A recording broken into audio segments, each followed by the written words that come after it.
actually primary home adjustments, it actually is in negative return territory over that history. Problem is that those statistics, when they come out, like Dan was going to mention, maybe 2 to 3%, what they're really looking at is just purchase price and sell price. But what's not being included is interest payback. And then in addition, any additions, any maintenance, any costs like that aren't added back. So it's actually kind of hidden. So they believe at Morningstar that technically speaking, primary homes are actually at an investment loss. Welcome to Critical Thinking Required, hosted by LBW. This podcast is intended for free thinkers, entrepreneurs, and knowledge seekers. Join us as we discuss relevant financial topics, explore with guests their financial journeys, and engage with experts in industries such as space, media and entertainment, real estate, and many more. Buckle up and enjoy the ride. Welcome to Critical Thinking Required. You're with your hosts, myself, Tim Bickmore, and my colleague, Dan Weiss. Today, we're going to be starting off our series, I believe, Dan, right? Buyer beware. We got a lot of different topics on this one, so we'll probably have a few episodes. We're going to try to get through as much as we can, but we also don't want to bore our listeners too much, but also really kind of give some good information regarding some of these topics on being aware when buying. But before we jump in, there is one thing that I want to state. If you enjoy our episode, please like, share, and subscribe to our channels. With that being said, we are going to start with mortgages today. Mortgages are a good topic. The housing market as of today, which is June of 2021, has been a little crazy across the United States. You're seeing lumber and house costs go up, overall purchase pricing going up. And so I think mortgages is a really, really good starting topic to talk about when entering in to purchase a home. So a few things that we always hear, Dan, and I'm just curious on your thoughts. People are looking at different down payments. So anywhere from 0 to 3% sometimes down payment. So for our listeners just to clarify there, a down payment is the amount that you're going to bring to the table that you're going to use out of your own pocket. So Dan, 1%, like I just mentioned, is really, really low. We've seen it before. It's not necessarily uncommon, but usually not the most common approach. But what are your feelings on that low of a down payment? Can we just start there? Yeah, actually, I want to throw out a little disclaimer, and then I'm happy to pick up there. So we talk all the time, right, Tim, about like what chafes us in our industry. Mm-hmm. And this is one, because there's a lot of products, services, primarily products out there that really can do some really good stuff, or they can not. And so here's the disclaimer. We're probably going to piss off some people with this series. That's fine. And why that's fine is because there are some fantastic lenders out there, and we associate with a lot of them, recommend a lot of them. If we recommend them, they're going to be good on a lot of different levels, and they're going to educate. They may or may not do some of these things, but they're going to educate first. And there are more terrible ones out there than there are good ones. That's what it is. So if you hear this and you're doing all these practices, be honest, we wouldn't want to deal with that person anyways. We don't like the spirit of what they're doing, so they could be upset with us. We're okay with that. So that's the disclaimer. Good disclaimer, Dan. We're starting with mortgages and we're already pissing people off. Like, I like it. Let's just keep rolling with it. That's right. And we may not get further than this. I mean, this is going to be a couple different ones. Right now, as it sits right now, Tim and I are planning that mortgages might be the only thing we talk about today, because there's a lot here. But maybe we venture into one of the other pieces that we're going to hit. We might do 2 or 3 of these suckers. So we're not anti-mortgage industry, but we definitely have qualms with elements of it like we do in our specific, and this is what we deal with a lot. So back to Tim's question. And to draw a little bit of a setting, we have a lot of very large entities that we work with that have a lot of young individuals, which really has become our demographic, right? 20s, 30s, 40-year-olds in large institutions like Facebook, Netflix, Amazon, name it. And sometimes people get brought in, and those people will provide a generalized information basically session. It's kind of what we're doing here to some extent too. That can be a very dangerous thing. So recognize that in context of us too. But here's what we don't like about it. It's that critical thinking part of dissecting it. What's good, bad, what's ugly, and it's not for everybody. So a 0 to 3% down payment situation can possibly make sense for some people, not most of them. And so where we're seeing, if I'm talking about that setting that we were just talking about, if this is someone going into Netflix in LA and speaking to a whole bunch of people, and they often will bring up something like this, don't do that. Don't do 3% down. And here's the reason why. People want to get into homes. And Tim mentioned where we are today. People want to get into homes bad. And so like last year, the overall nation saw roughly about a 10% increase in real estate prices. That does not happen every year. There's a lot of great reasons to get into a home, both qualitative and quantitative, and we could talk about some of those. But understand, especially if it's a primary home, and we'll talk about this too, a primary home may not be appropriate to see as an investment. From an appreciation standpoint, those returns across the nation over a long period of time, say 80 years, they're not actually that great on average, Well, right? Actually, technically speaking, based off some research that the head of, I think, Morningstar's research did, I listened to a webinar. So again, I'm not, don't quote me on this, but when he was discussing, when you actually look at actually primary home adjustments, it actually is in negative return territory over that history. But if you're looking, but the problem is that those statistics, when they come out, like Dan was going to mention, maybe 2 to 3%, what they're really looking at is just purchase price and sell price. But what's not being included is interest payback. And then in addition, any additions, any maintenance, any costs like that aren't added back. So it's actually kind of hidden. So they believe at Morningstar that technically speaking, primary homes are actually at an investment loss.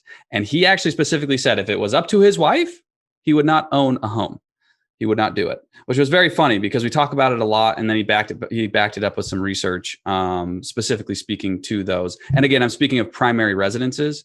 So if you have investment real estate, it's a little bit different, but specifically a primary residence. And so if we tie that to the down payment, and the reason why we're kind of putting this premise out there is that people really want to get into houses.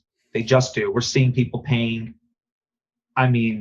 double-digit percentages over asking price in different parts of the country, including here in Madison, including places in California. This has gone on for a while, but it's really ramped up a lot since really the beginning of a recovery from COVID.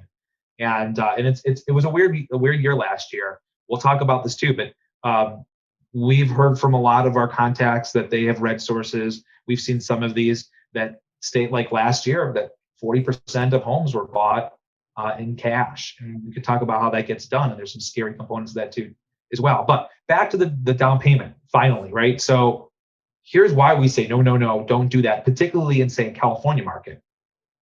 The reason why it's attractive, and that's the reason why it's being led, you got to keep in mind, incentive, someone's trying to sell this mortgage, is because if they recommended, say, a 20% down payment, that is a lot of cash, right? If we're talking the San Jose area and the median house, the average house is over $1.1, $1.2 million, and you got to put 20% down, you're looking at $200,000 to $250,000 down payment. You have to have that cash in hand. And the reality is most people don't have that. They haven't, or they could have that. They didn't put things in place to get that money in that period of time. So a 3% down payment seems outstanding because now we're not talking 250,000, we're talking 30 grand, right? And that might be doable. And so there's a couple issues with that. Issue number one, and I'll yield to Tim to really break some of these things down. But issue number one, that's great that you were able to get into the home, but we want you to stay in the home. In order to stay in the home, you got to afford the cash flow. And people forget about that. So if there's 17% down, for example, that you didn't put down, even though you got into the home, your mortgage is going to be bigger. And because it's a larger mortgage, your monthly cash flow could be, in some situations, hundreds, if not thousands of dollars more simply because you didn't put enough money down. And can you keep up with that? And the pressure to keep up with that. It's like your own personal golden handcuffs. The other reason why this is really dangerous, in our opinion, in a place like California is we're not saying the real estate market is going to slow down there. In fact, the lack of inventory may not allow for that. But I mean, I personally feel that a lot of those values are definitely inflated. They might remain inflated for 20 years, but they're inflated, at least more so than what we find in the Midwest, including places like Chicago. So the other issue is, are you putting yourself in a situation where you don't have a lot of breathing room? If that market were to go down 10%, you're underwater now in that house. If that's 2008 and there's major job losses, you're toast, right? Because the problem there is you may have lost your income situation, which was a higher payment anyways, And because of that down payment or lack of it. could you explain underwater really quick for our listeners, just to clarify what exactly that means? Roger that. So what I mean by that is your housing value drops 10%, you put 3% down. Now the issue there is just simple math on it. You now owe 7% more than what that house is worth. That's underwater. It means you owe more than what the house is worth. So if you were to go to sell that house, the problem there is any buyer is going to come in, or bank is going to come in and say, we appraised that house, it's not worth that. And so you now have to come with cash to be able to get out of that home or foreclose on the home, destroy your credit and lose it entirely.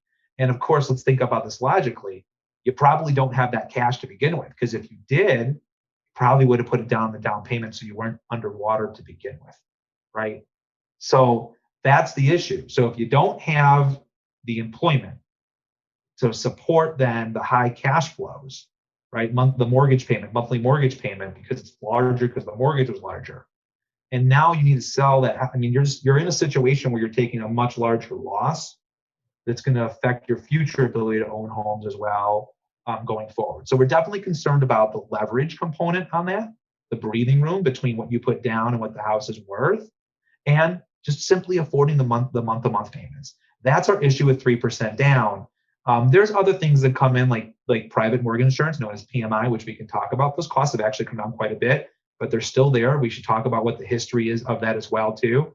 And this advice that we're giving, or recommendations, is definitely per market. So for example, in California, for most places, we like to see a heavy down payment. Some cases it makes sense to go past 20, honestly, even with low interest rates where they are, just because of the size of the mortgage. If we're talking to somebody, a client in St. Louis or or Mississippi, that might be very different. We might feel a lot more comfortable going with a lower down payment, because the cash flow situation is going to perhaps be smaller, because likely the loan amount on the house is lower, and it may not be as inflated, and there may be more stability in that specific market. Yeah.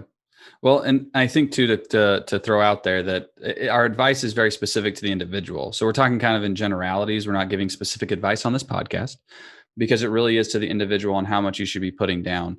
The other thing too is I think going back to Dan's point on putting amount down, is where people, so to kind of take a whole step back, the down payment is very interesting. And when you go to a mortgage lender, they're going to look at some certain metrics: debt to income, what are your other liabilities, what does your credit score look like?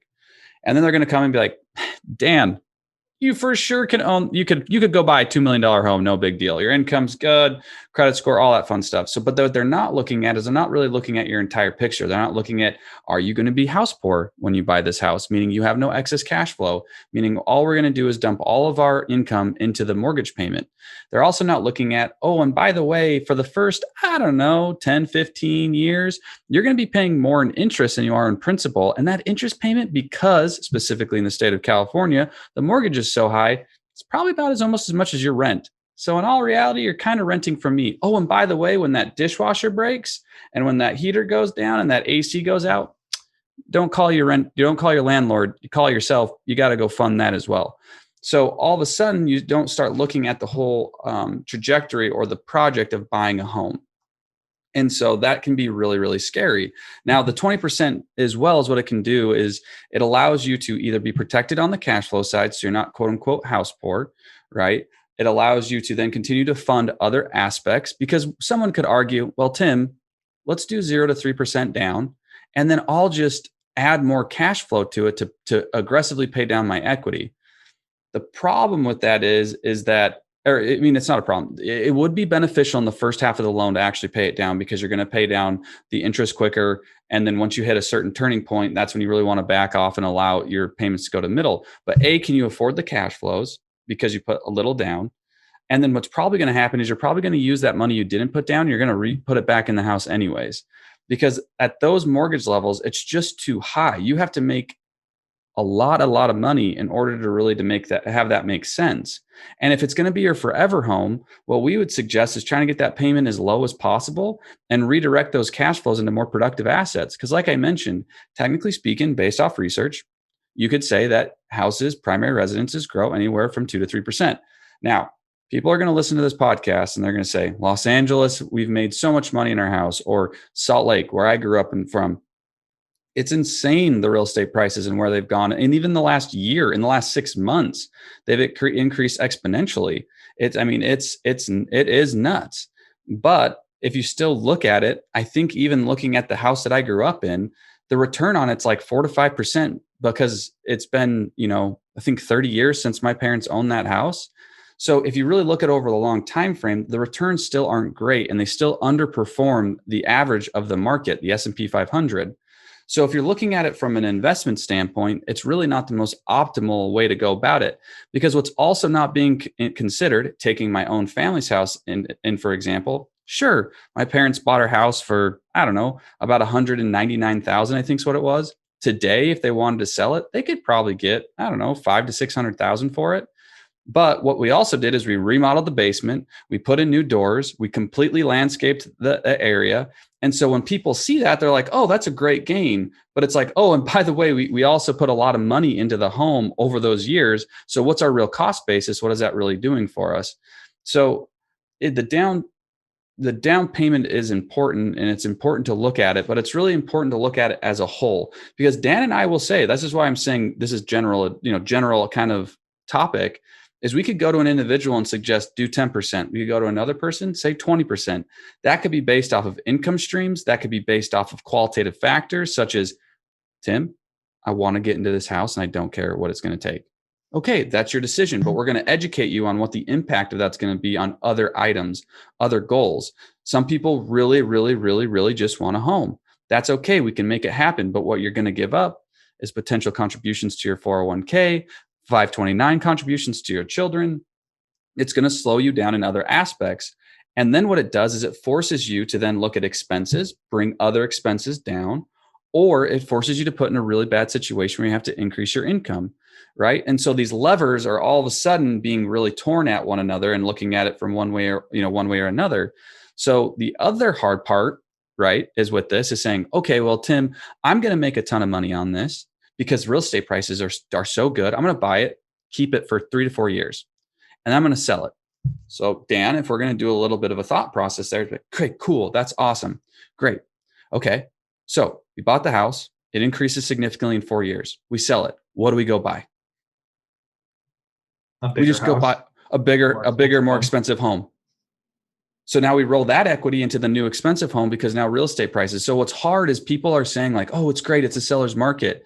It's a seller's market if you can downsize. It's a seller's market if you can get out of your state and go to another state. So for example, our California clients, if you can sell and go to Madison, Wisconsin, yeah, you're going to make a ton of money, but you're moving markets. You're moving aspects across the United States, right? That's where people can really take advantage of it. But if you want to sell and then rebuy in LA, you're going to be in the same position because you're going to be buying at a higher price. It's just doing this, stepping up. And so that whole idea is really difficult. What the 20% will do is it can kind of use it as almost like a savings account. You can use that to be able then to roll that equity into the next home, which can be really beneficial. And it's kind of a step up process. And people can do starter homes and kind of work their way up in different aspects. So it really helps that. And as Dan mentioned, it helps on the price decline. That happens. Again, talking to some clients, they've experienced where I took a $25,000 haircut on my house. That happened a few years ago, 5-6 years ago, right? This in 2008, it happened to a lot of people. The real estate market is just like the stock market. It goes through booms and busts, and at some point it may bust. The median may overall elevate, but that doesn't mean that prices are always going to continue to go up, right? The quote unquote American dream, everyone should own a home. It's the best asset you can buy. Okay. But the problem though is that it will potentially come back down. You just don't see it. You don't see the stock ticker of a home. You don't see your price fluctuating every minute, every day. Zillow could maybe help you out because you can see what people are getting listed for or being sold for, right? And it kind of gives you a barometer, an idea, but it's not like the stock market where you can see second to second, minute to minute, every day when the trading windows are open, how it's fluctuating. So overall, it allows you to protect yourself in that way. But again, Dan's 100% right. Depends on the market you're in, depends on what you're doing, depends on the mortgage, depends on your income, depends on your expenses, depends on your goals. It just depends. So 0 to 3% could make sense, but it really only makes sense in very select ideas. If someone were to come to us and it was Jeff Bezos, let's just say Jeff Bezos, right? And he said, hey, I want to do 3% down. I'd say, hey, good, go right ahead, man. Because what he's done is he can back that asset with all his other assets. So he's utilizing the leverage, saying, I don't want to put my cash to work in this house. I'm going to put my cash to work somewhere else. And I'm going to make more money. That can be utilized. But again, that's a utilization tool for people who can afford to do it, who can afford to take that risk. And in all reality, it's not a risk because they have other assets to back that liability. And that's where we kind of talk about where a loan can be really beneficial and utilizing that leverage. People will talk about doing interest only loans, right? Or, ARMs. Those can get really scary really quickly. Not going to poo-poo them, not going to say that they can't work for certain individuals. But again, it's customized. You got to really understand your situation, what you're getting yourself into, and how it's going to work. Right? Dan and I were looking at an ARM schedule for a client recently. And what did we find out? Due to COVID, things have changed. Well, now they're going to relock the rate every 6 months. Dan and I looked at it. We wanted to explore it. We said, doesn't make sense. Move on. Right? But it's, again, making sure that you understand your situation and all of the variables, not just my debt to income looks really good. I have cash to put down. I don't have cash to put down. Those are just the isolated ideas that come with a very complex decision. And that's what we try to help our clients understand. And then when we educate them, make the decision and kind of go forward. Why don't we walk through the process a little bit? So clearly, we're going to just do mortgages. It sounds like today, right? Because there's a lot here, which is fine.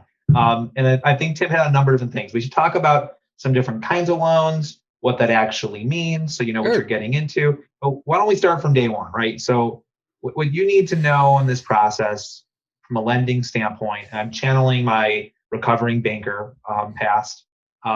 Recovering banker, I like it. The first thing you got to do is get a pre-approval, right? If you don't get that pre-approval, which generally lasts about 6 months, right? Most sellers, they're not going to take you seriously. In today's market, yeah. In today's market, at least, yeah. What's a bank going to look at? A lot of factors, kind of. But Tim mentioned one a second ago. There's two acronyms that are going to come up all the time, right? LTV, DTI. Okay, here's what those are. LTV is loan to value. What this is, kind of like what Tim was mentioning earlier and asked me about with like the whole down payment thing and being underwater. Loan to value is how much is that loan compared to the value of the house, right? This is a risk factor for a bank. Banks hate risk. They hate risk. They don't want risk. So the better loan to value, meaning that it's a lower number, 60% loan to value compared to 90, they want that because if it's 60%, it means that there's 40% of equity at the onset of that loan. And if you default, the likelihood is they're going to be able to sell the house for 60% of what it's worth. If it's 100%, which we don't see a lot of those now. I mean, we definitely see more than we saw back in like 2012, but they definitely were happening in 2007. So that's where you've basically lent on the entire value. So 3% down, that's almost 100% situation of loan to value. It's risky because of the underwater concept. The other one, DTI, debt to income, to mention that one. What is that? It's a measurement that we feel is not sufficient enough because, and there's a lot of talk actually read about banks looking at other ways to factor this in and factor in this risk. Debt to income is your monthly payments that show up on your credit report for the most part, divided by your monthly income. And banks, generally speaking, again, this is going to depend on the times, it's going to depend on the bank itself, but they really want to see your debt to income at about 40% or less, meaning that you've got 40% of your income that is obligated to payments that show up on your credit report. A car loan, a credit card, which by the way, maybe you paid off, but the bureau happened to pull and shows that you've got a minimum payment of $30. All that stuff's gonna get added up. Yep. Rent, right? Because you're maybe going into a house, or your current mortgage payment being replaced by the new mortgage payment. Here's the problem with that. The problem is that, think about it in theory, they're only looking at 40% of that spend, right? You spend all your money because savings is an expense as well too, right? So it's being allocated somewhere in its entirety likely, right?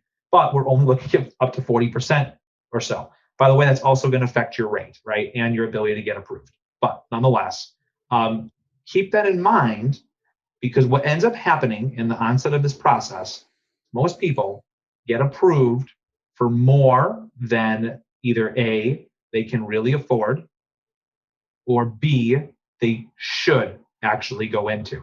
More than they can afford, because for all we know, that other 60% of that money is being chewed up by family obligations, helping somebody. A portion maybe to tithing. Maybe there are situations where there are private loans out there that aren't showing up. Regardless, medical issues that maybe aren't quite hitting the hospital yet, so those aren't showing up. Point being is that it doesn't account for all the life things that occur that don't actually get assigned to a formalized payment being reported to the credit bureaus. So the bank will approve that, and it's not that they don't necessarily care. Well, some don't care, but that's not true of a lot of lenders. That's just the process in which they live in. And so when you get approved for a loan like this, a lot of times the bank then does the loan and they sell it off. They sell it to another entity, which means the risk, the liability of that debt, which might have a very high loan to value, might have a very high debt to income, may not be all seeing, isn't their problem anymore.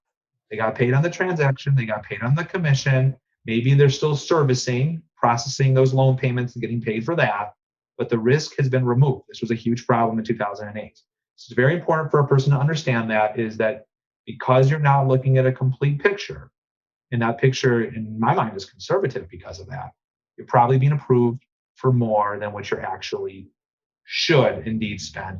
And it could be that you can sustain it, but then that gets into a situation of house poor, or are you now going to have the funds to furnish the house? You can have the funds to make the cosmetic repairs that you want to. And if you don't, are you going to enjoy that quality of living? And if you don't, should you have bought the house to begin with? And just to add on to that, Dan, too, it's the maintenance of a home. I mean, you have anywhere from 5 to 10 to 15 to 20 years on a lot of items within a house that you have to then usually handle. And so that's also a big deal, is the maintenance cost. And no matter what, you have taxes, which is typically built into someone's payment, right? They're going to escrow it, meaning they're going to put money away every month in order to pay their property taxes. Some people decide not to, which is fine, but most of the time that's the case. But no matter what, real estate is a cash flow sucker. Like it's going to suck your cash flows, and it's an asset that has to be maintained, because most people don't want to live in a rundown home. Some people may choose that route, but most people don't. So you have to take that into consideration as well, which is typically, during the buying process.